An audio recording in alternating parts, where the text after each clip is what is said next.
आइए देखते हैं, मजा आएगा। पिक्चर चालू करो बे। मुझे तो आपका एक्सप्रेशन बड़ा अच्छा लग रहा है नाविका जी, डर वाला एक्सप्रेशन खासकर देखकर मैं भी डर गई। चल छुट्टी।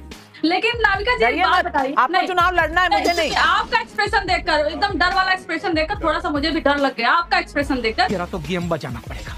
आपने अपने ही शो में शुरुआती दौर में अभी कहा कि रोहिंग्या बांग्लादेशी 4 बार आपने बोला होगा। अच्छा, लेकिन आपने यह नहीं मेंशन किया मैडम कि 2011 से जब भारतीय जनता पार्टी की ही सरकार है और बॉर्डर का पूरा काम उन्हीं का है, उन्हीं के हवाले है सेंट्रल गवर्नमेंट के, और आप अगर बिहार गवर्नमेंट में भी कहती हैं तो 2005 से तो इन्हीं के सरकार है, फिर कैसे बांग्लादेशी और रोहिंग्या आ गए? अभी बता दे भाई, अभी बता दे। आप किसको चेक करना चाहते हो? इनसे यह भी पूछिए, अगर घर घर जाकर आप वोटर रोल चेक करेंगे, लोगों का नाम चेक करेंगे, लोगों का नाम ऐड करेंगे, जो जिनकी डेथ हो चुकी है उनका नाम रिमूव करेंगे, तो 2 करोड़ बिहार वासी आज बिहार छोड़कर बाहर हैं, उन पूरे परिवार सहित बाहर रहते हैं वो। आप उनको कैसे ऐड करेंगे? आप क्या उनको निकालना चाह रहे हैं? तो जो हर साल बाढ़ आता है, अरे ये ऐसे करके आप मेरे सवाल को नल एंड वॉइड नहीं कर सकती हैं। ऑडियंस समझ रहा है, कौन है?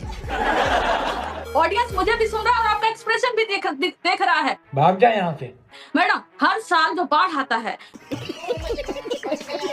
करोड़ों लोग डिस्प्लेस होते हैं एक जगह से दूसरी जगह पर। आप क्या बाढ़ वाली जगह पे जाएंगे, उनके बाढ़ में डूबकर उनके ओरिजिनल लोकेशन पे जाएंगे? और बाढ़ का मौसम है, 3-4 महीने बचा। अगर आपको लगता है 3-4 महीने बहुत कम है, बहुत ज्यादा है, ये सब हो सकता है, और 2003 से आप तुलना करना चाहती हैं, तो 2003 के सर्वे में जो इलेक्शन कमीशन गया था, और इलेक्शन में बहुत टाइम था। चल झूठा। अभी सिर्फ और सिर्फ 3-4 महीने बचे हुए हैं, तो आप भ्रम में इलेक्शन कमीशन खुद को रख रही है। कंचन यादव भारतीय जनता जी, पार्टी को रख कंचन रही है, यादव जनता जी, को। मैंने आपको पूरा सुना। सबसे पहले तो मैं ये कहूंगी, राहुल गांधी ने आपके अलायंस में कहा है डरो मत, तो आप मेरा एक्सप्रेशन जो भी है, आप डरिए मत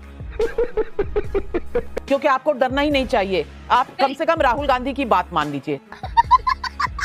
दूसरी बात, सुधांशु त्रिवेदी जी, अब कंचन यादव जी, अब कंचना जी, आप बोल चुकी ना, अब थोड़ा सा अपने शो में मैं भी बोल लूं। बात तो सही है।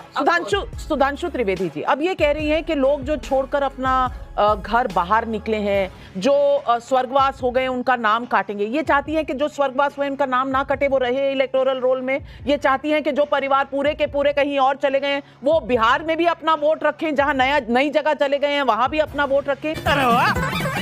ऐसा कैसे हो सकता है?